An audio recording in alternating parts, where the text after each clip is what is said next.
justamente el día que estaban festejando el clásico bautismo mío, en mi casa, vienen dos personas a caballo y preguntan a dónde estaba la escuela que había funcionado hasta ese momento. La atienden en mi casa y le dicen ahí, aproximadamente a 300 metros. ¿Y usted por qué vienen acá? Yo soy el nuevo maestro. Ese nuevo maestro era Luis Iglesias, con su hermano Manuel, que venían uno a caballo.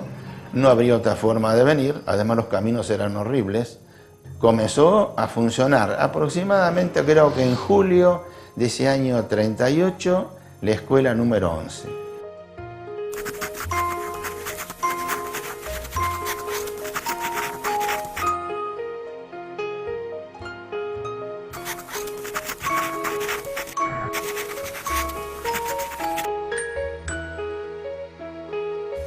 Iglesias, que fue un gran maestro, tenía una gran habilidad para trabajar de carpintero, de todo.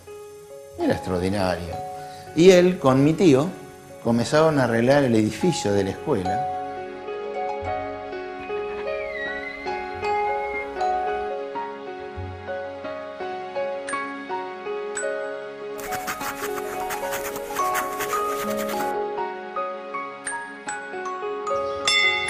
Era una puertita grande, entrábamos al aula que tenía pisos de madera, esas maderas largas, no de parqué, madera de pinotea. En el frente estaba el pizarrón. Al lado, en medio un poquito nochaba, estaba el escritorio del maestro. Y después se ordenaban para atrás, del principio, del lado del maestro para atrás, inferior, que en el tiempo había inferior, superior, primero y segundo. Y en la segunda fila se ordenaba de tercero hasta sexto. Estaba después un abecedario de los más chicos, que eran con dibujitos, las letras con dibujos, como la G y el gato, como para que se adaptaran. Después estaba el abecedario más grande, que era de las 6 letras, que eran para los mayores. Sobre el fondo de la izquierda estaba la máquina de cine y el viento de estrellas, que era donde guardábamos todos los pensamientos y las pinturas. Tenían rinconcitos de periodismo donde se ubicaban por ejemplo, los chicos traían noticias del diario. En otro rinconcito teníamos de geografía, mapas, dibujos de los chicos, en otra parte. Se ubicaban también todos los trabajos producidos por los alumnos, ¿no? Teníamos un galpón al fondo que era museo.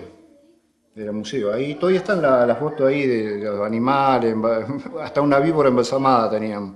Todo como un patiecito de chapa también, con unas barandas tenía, y ahí estaba un tarro grande, donde caía el agua, y él me acuerdo que ahí nos enseñaba la caída de agua porque nos medían, nosotros teníamos pluviómetro, barómetro.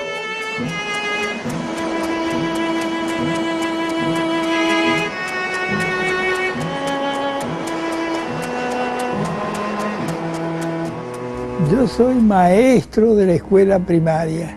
Nací en Tristán Suárez y mi familia, mi padre y mi madre eran gallegos y vinieron, mi padre era herrero y comenzó trabajando en una herrería de Tristán Suárez y yo también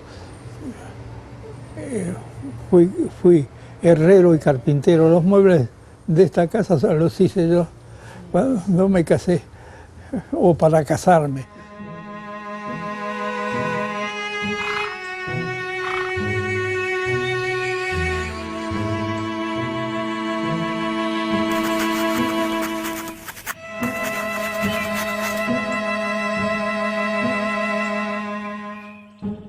Y el maestro él vino acá como, verdaderamente vino castigado. Él vino castigado acá porque era medio rebelde. Yo tenía dificultades con los políticos de entonces, ¿no? era la época de Fresco, ¿no? Y bueno, yo chocaba con la concesión que tenían los conservadores de la escuela y del maestro, ¿no? Así que además escribían en los periódicos y bueno, de esa manera era un elemento peligroso. Él es enviado a esa escuela de alguna manera castigado por un discurso que prepara para un acto escolar que se hace en agradecimiento por la donación de un empresario, de una escuela y de una iglesia para la localidad. Hace una reflexión respecto a lo importante que es que un empresario aporte a la educación, considerando que en el momento digamos, que estaban viviendo y por lo que él podía ver en los noticieros, había empresarios que colaboraban con el nazismo. Entonces hizo esa comparación, esa reflexión. Mandaron a la escuela rural número 11 porque la consideraban una escuela muy alejada, una escuela difícil. Y yo encontré allí mi porvenir en la escuela rural con todos los grados, desde primero inferior a sexto, ¿no? Y tenía todas las edades y todos los grados.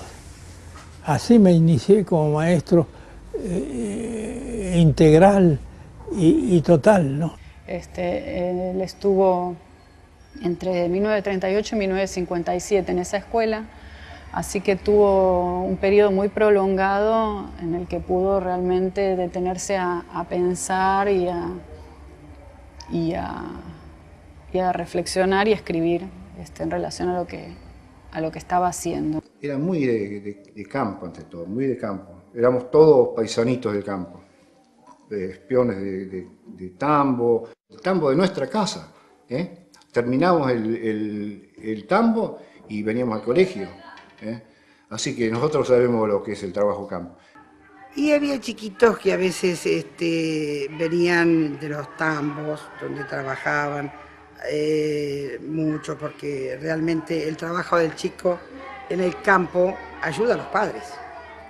Y se levantaban a la madrugada y a pesar de todo venían ordenaditos, bañaditos, lindos. En primer lugar no eran chicos hambrientos, es decir, eran chicos lozanos, felices. Todos tenían algo sorprendente. Pero no veníamos por obligación. Nosotros sí que veníamos por gusto. Y para nosotros era casi un castigo las vacaciones. Lo era, porque dejábamos ver a nuestro maestro, a nuestros compañeros.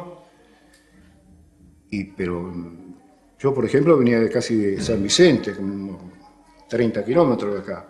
Y yo a mis compañeros del pueblo de Soberano no los veía más hasta el año siguiente.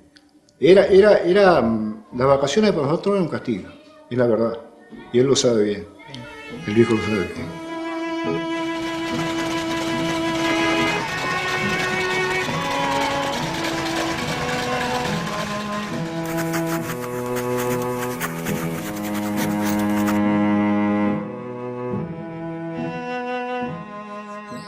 Al principio yo viajaba en sulky, llevaba el sulky cargado de chicos.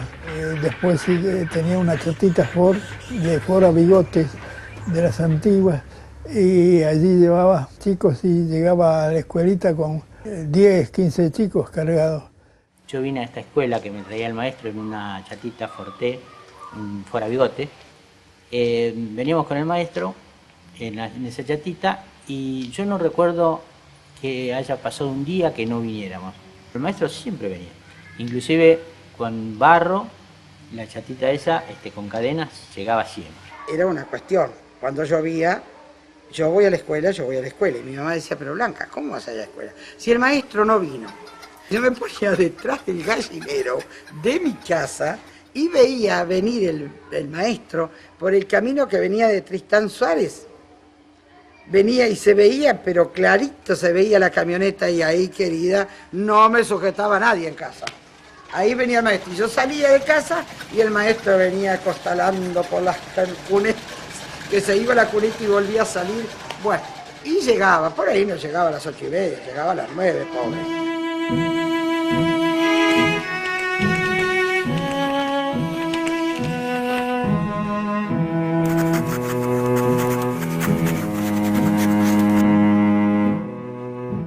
Tuve una maestra muy buena en 4º grado que me ubicó socialmente, es decir, mi pedagogía es social porque yo era socialista, digamos, porque esta maestra era socialista y me enseñó a buscar las ideas, los sentimientos, más que otra cosa, más que una pedagogía teórica. Era una pedagogía humanista. Estudié en la Escuela Normal de Lomas de Zamora, de la que tengo muy lindos recuerdos.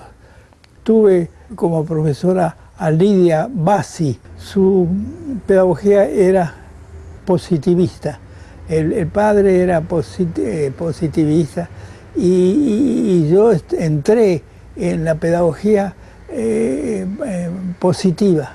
Ahí la influencia, me parece, no es tanto por el lado del positivismo en general, sino por el movimiento de la escuela nueva, por el movimiento escolanovista, de la escuela activa, y formando parte de un movimiento también muy heterogéneo en nuestro país, donde las influencias del escolanovismo eran argentinizadas. Y eran aplicadas inclusive por sectores de izquierda, muy radicalizados.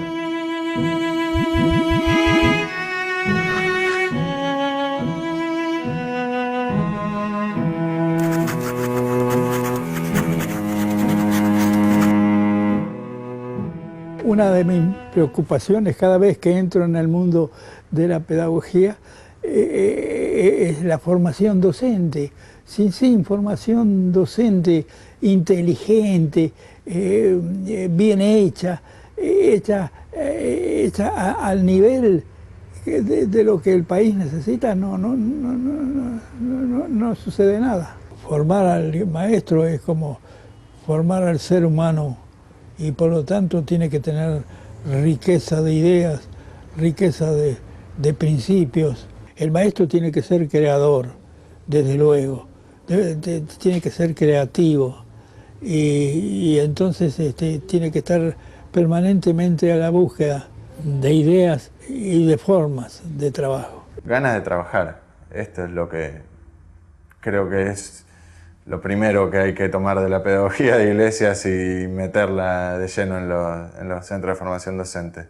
Los maestros tienen que tomar de lo que está escrito, de lo que está en todo el mundo, tomar lo que les sirva para manejar ideas didácticas, pedagógicas, ¿no? Y eso no daña de ninguna manera su capacidad creativa.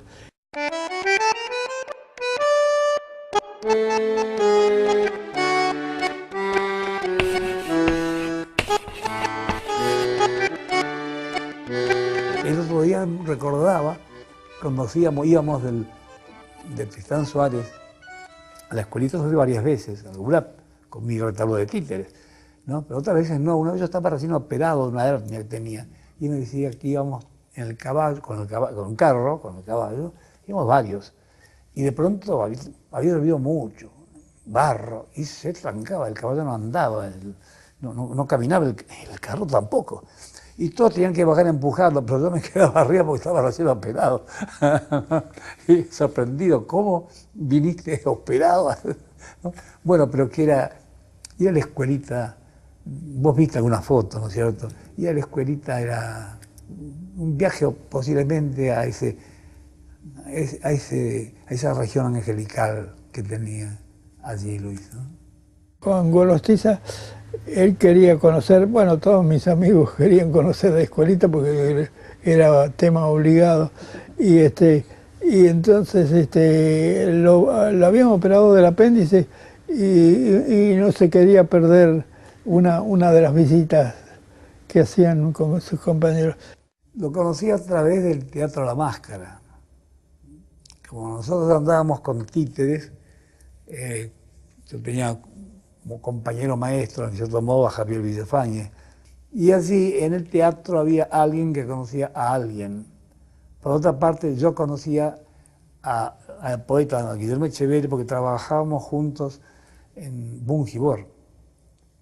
Y Echeverri lo conocía a Luis porque Echeverri era de una población cercana a Tristán Suárez. Todos los fines de semana nos reuníamos, sobre todo los domingos con José Sebastián Talón, gran poeta que murió muy jovencito, ¿no?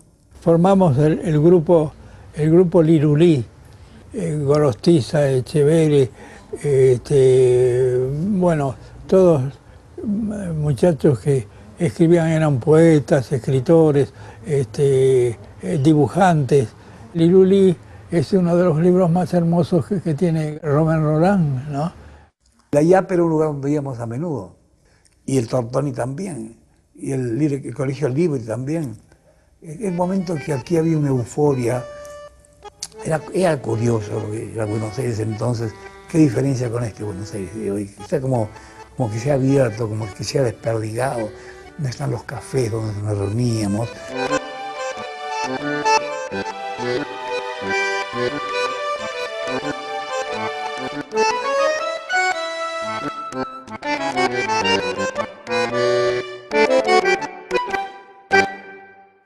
Entonces ahí publiqué mi primera publicación, que fueron obras de títeres. También publicó Luis La Escuela Emotiva. El primer trabajo de Luis fue un libro que se llamó El Tamborcito, que lo escribió a los 15 años, una novela, ¿no? Que para mí fue un asombro extraordinario. Y más asombro fue con el tiempo entender que no siguió escribiendo novela, que no siguió escribiendo, ¿no? Él se dedicó a la pedagogía, ¿no? Era su pasión.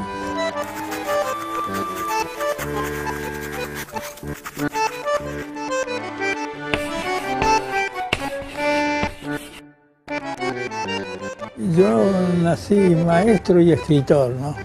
La pasión por la lectura me llevó a la pasión por escribir, por contar, y no fantasías, sino realidades. Lo que él hacía era pensar sobre lo que estaba haciendo, escribir sobre lo que estaba haciendo, y de esa manera, digamos, formuló su propuesta, ¿no es cierto? Tiene aspectos, si se quiere, originales y aspectos compartidos con otros maestros innovadores o que experimentaron, como las hermanas Cosettini en Rosario, como Gesualdo Sosa. Él le interesaba, por supuesto, difundir su experiencia y bueno, en ese sentido es un maestro autor de obra, tiene varias publicaciones, pero creo que sobre todo le interesaba que lo que él proponía se utilizara. He sido un gran lector, bueno, esto de acá es una consecuencia. Como lector aprendí todo el oficio y toda la pasión del maestro.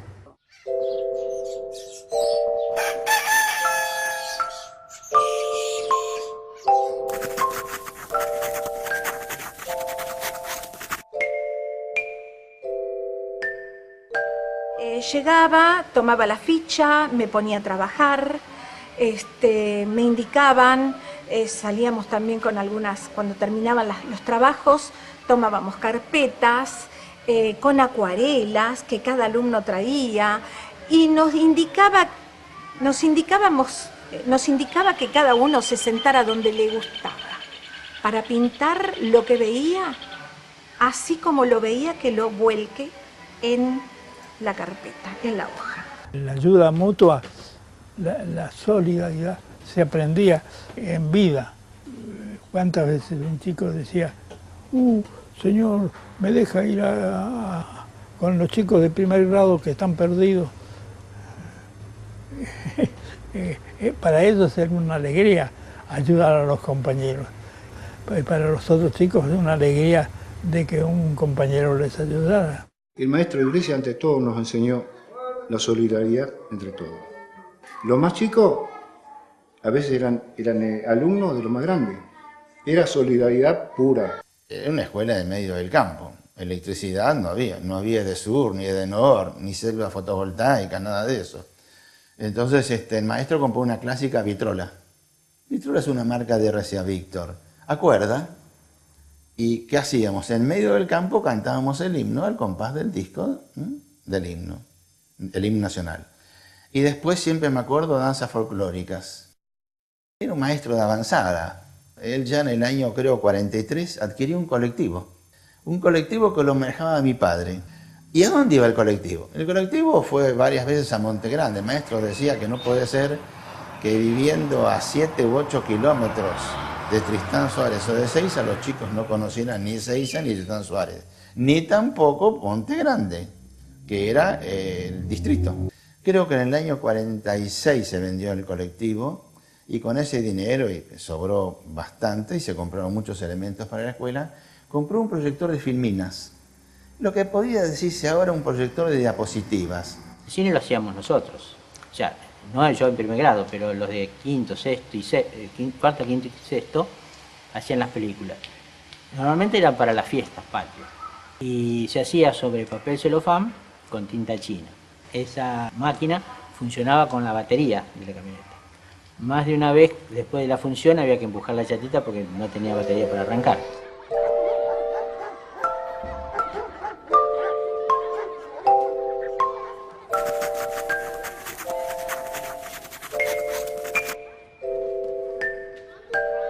Cuando analizo los guiones que hacíamos nosotros, encuentro que acertado fue eso de descansar en la pregunta y en la respuesta.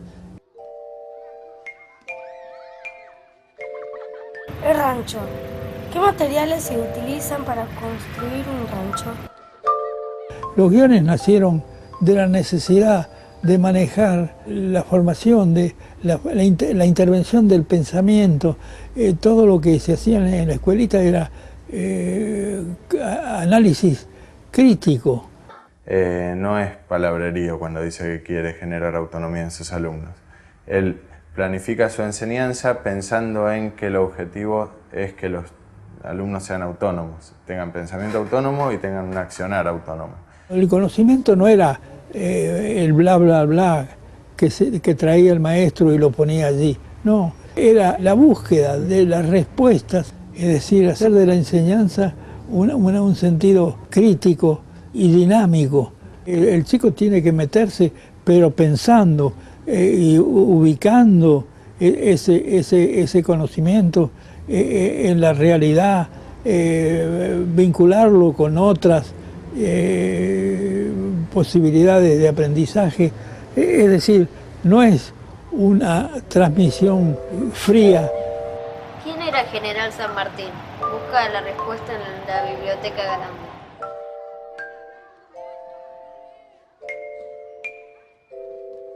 Busca en el museo una estrella de mar. ¿Cuántos brazos tiene? ¿Son iguales sus dos caras? Dibújala de una y otro lado.